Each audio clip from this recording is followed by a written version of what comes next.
में टीचर बनने के लिए अब बीपीएससी द्वारा एक परीक्षा का आयोजित किया जाएगा, जिसमें से आपको पास करना बहुत ही ज़रूरी है, जिससे आप बिहार में टीचर बन सकते हैं। तो सबसे पहले सिलेबस की बात करते हैं। जो बीपीएससी सिलेबस जो हेड टीचर का एग्ज़ाम हुआ था उसका सिलेबस भी देखेंगे। सबसे पहले देखते हैं पीआरटी। ठीक है, पीआरटी टीचर बनने के लिए 1 to 5 में क्या क्या सिलेबस हो सकता है। जिस तरह के आपका टीचिंग एप्टीट्यूड जो सीडीपी बाल विकास एवं शिक्षा शास्त्र जो सीटेट में पूछता है, वह आपके लिए पूछता है कितने नंबर का, तो 90 नंबर का पूछता है। 90 मार्क्स का आपका सीटेट में पूछता है। क्या उसी प्रकार से होगा? देखिए, तो 90 मार्क्स किस तरह से पूछता है। 30 नंबर आपका जो सीडीपी होता है, और आपका ईवीएस में 15 मार्क्स का पूछा जाता है। 15 किताब से मैथ का भी आपका 15 मार्क्स पूछा जाता है। हिंदी का भी आपका 15 मार्क्स पूछा जाता है। और आपका जो इंग्लिश होता है या संस्कृत होता है, उससे आपका पैडागोजी में 15 मार्क्स। तो आपका टोटल मिला के 90 मार्क्स का आपका सीटेट में पूछा जाता है। ठीक है, लेकिन जो बीपीएससी का एग्ज़ाम जो प्रधान शिक्षक हेड टीचर का एग्ज़ाम लिया गया था, उसमें से आपका 75 मार्क्स का पूछा गया था।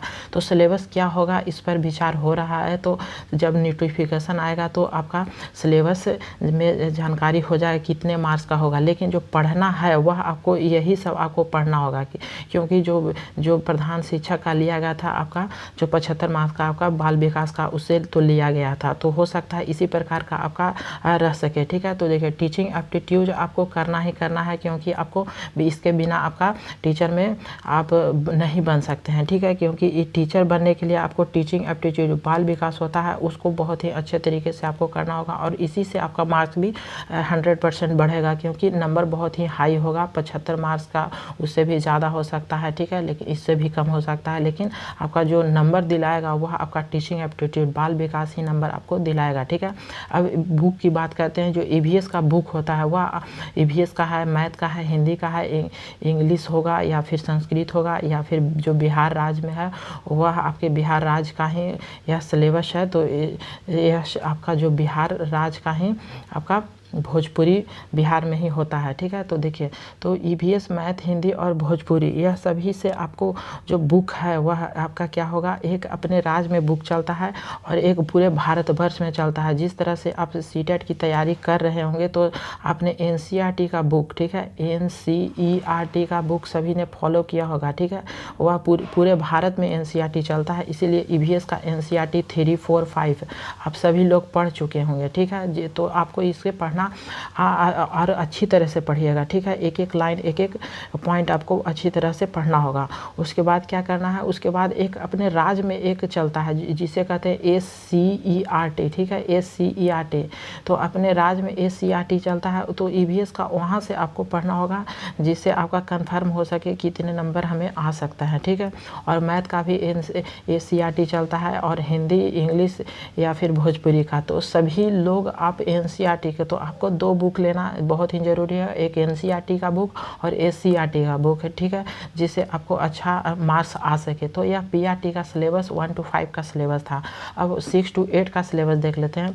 6 to 8 का सिलेबस में क्या हो सकता है, तो देखिए हेड टीचर में जिससे पूछा गया था वह आपका 75 मार्क्स का पूछा गया था। ठीक है, 75 मार्क्स टीचिंग एप्टीट्यूड बाल विकास एवं शिक्षा शास्त्र से 75 मार्क्स का पूछा गया था। 6 to 8 जो हेड टीचर का एग्जाम हो चुका है। ठीक है, उससे तो आप यहाँ से प्रीवियस पेपर लेके आप देख सकते हैं कि क्या क्या आपका ये टीचिंग एप्टीट्यूड में पूछा गया था, कौन कौन से टॉपिक पढ़ना है, वह सभी आप पढ़ सकते हैं और उससे अच्छा मार्क्स और ला सकते हैं। ठीक है, जिसमें से अगला जो है 75 मार्क्स का 150 मार्क्स का पूछा गया था। ठीक है, जिसमें से आपको नेगेटिव मार्क्स का नहीं था। तो 75 मार्क्स आपका क्या है, टीचिंग एप्टीट्यूड। और उसके बाद 75 मार्क्स का जो पूछा गया था एसएसटी से, साइंस से, जीके, करंट अफेयर। ठीक है, करंट अफेयर भी था, मैथ, रीजनिंग, यह सब आपको मिलाकर 75 मार्क्स का था। ठीक है, जिसमें से जो इम्पॉर्टेंट है वह करंट अफेयर है और एसएसटी और साइंस। ठीक है, तो इस तरह से आपको तैयारी करना होगा 75 मार्क्स का, क्योंकि इसी तरह का सिलेबस हो सकता है कि अनुमानित है, क्योंकि सर ने भी कहा है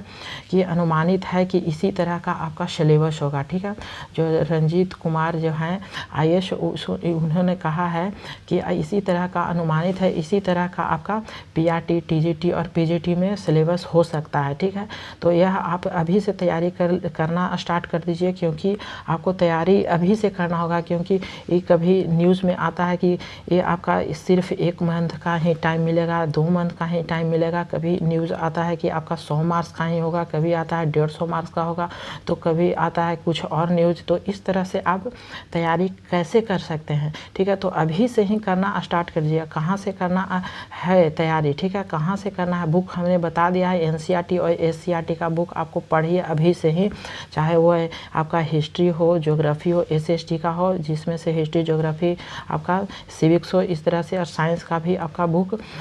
तो ये बुक हमने बताया कहाँ से तैयारी करना होगा। तो देखिए, आप कहीं से भी तैयारी करिए, यूट्यूब से करिए या फिर जहाँ से करिए, ऑनलाइन ऑफलाइन जहाँ से भी करिए, लेकिन अभी से तैयारी शुरू कर दीजिए, क्योंकि यह आपका लास्ट चांस होगा, ठीक है। इसके बाद आपको मौका बहुत सालों के बाद मिलेगा मौका, ठीक है। तो अभी से ही स्टार्ट कर दिए तैयारी।